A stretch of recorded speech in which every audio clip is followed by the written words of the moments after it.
Armory disc golfers, welcome back to another video. My name is Nick. I enjoy disc golf and a good debate. And so today I'm going to be making my case for what I believe to be the best mid-range in the game. Let's get into it.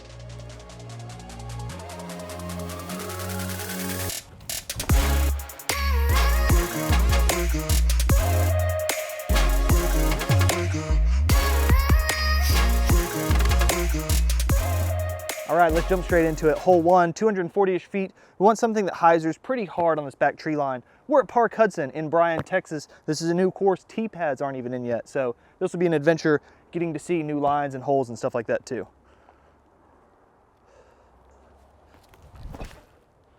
I know that looks sawed off, but I think that that's really good. Yeah, this is kind of an awkward shot shape, but it ended up in a good position and it shows that this guy can handle hyzers too. This guy being, of course, the Axiom Hex. That's right, I think the Axiom Hex is the best mid-range in the game.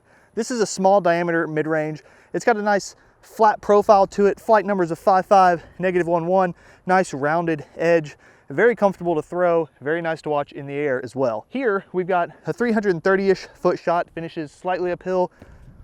Let's see if she can get there.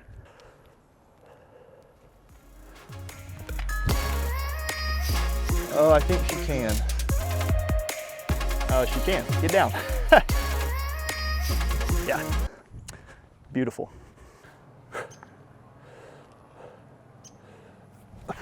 Oh, yeah. Let's go. It's a great start to a video. Now, obviously, there are a lot of really good mid-ranges out there that could take the claim as the best in the game right now. But the Hex has something in particular that I think gives it a slight edge over those others. We'll get into that in just a little bit.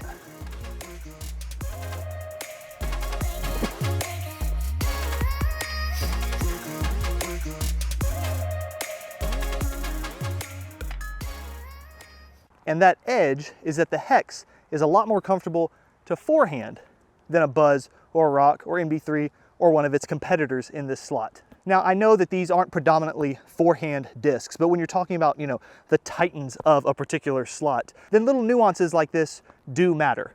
Small diameter, low profile, low shoulder make this very comfortable to forehand, and while I don't do it a lot, in a position like this, it's nice to be able to go to. Nice slight drift, a little forehand torque, getting plenty of the way out there with a gentle fade at the end. So much easier to forehand than a Buzz or a Rock. And I want to just say this because I can already see some of the comments down below. I don't think the Hex is the best mid-range forehand disc, but I do think that it gives it the edge over specifically the Buzz, which is, I believe, the closest competitor in this slot because of that reason. Plus, this just went a quarter mile. This is a 600-foot hole. I've got 265 into the pin, so screw it, I'm gonna forehand it again. Nice slow drift, and still has enough stability to come out a little bit at the end. That's great. Drop, yes. People come into the shop all the time looking for mids, and I always tell them the Hex is the true whatever line you put it on mid-range. I mean, you saw it fly over here, thrown hard and flat, it held straight the whole way, had a gentle fade out at the end. It has enough stability. If you throw hyzer, it'll hold the hyzer, and if you want an anhyzer, well, guess what?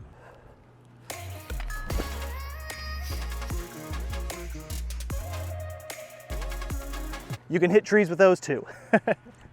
The Hex is plenty capable of holding anhyzers from release all the way down to the ground, pending, trees and whatnot. MVP has obviously seen a huge uptick in popularity recently with the signing of Simon Lizotte, but the Hex has been respected well before that, even before James Conrad signed with them a few years ago. It's been a respected disc in the disc golf community for several years, which is actually pretty notable because as disc golfers, we're so tribal sometimes with our manufacturer preferences and whatnot. So for the community at large to say, no, that is a good disc, says something about the quality of the Hex, and now it's really getting its time in the sun because there are big names throwing MVP now. 270-ish foot shot. We want to go straight down here on hyzer, just left or right, but really close to that middle tree, and then swinging left at the end of the flight. Big flare.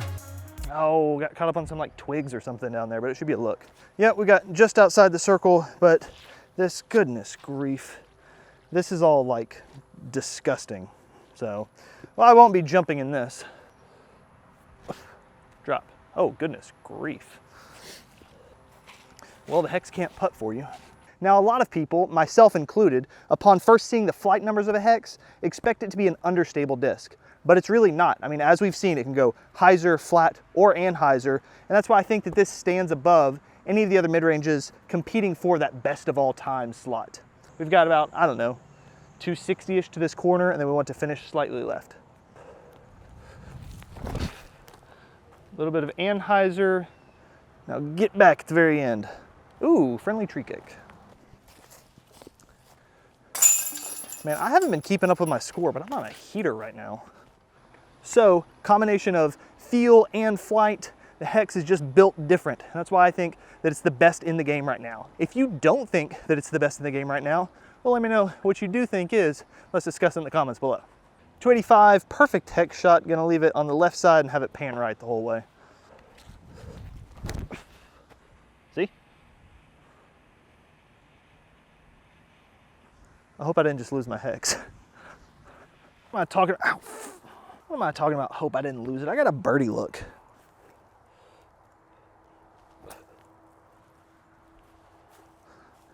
Well, it's not lost. Ugh. That's good when you're dealing with stuff like that.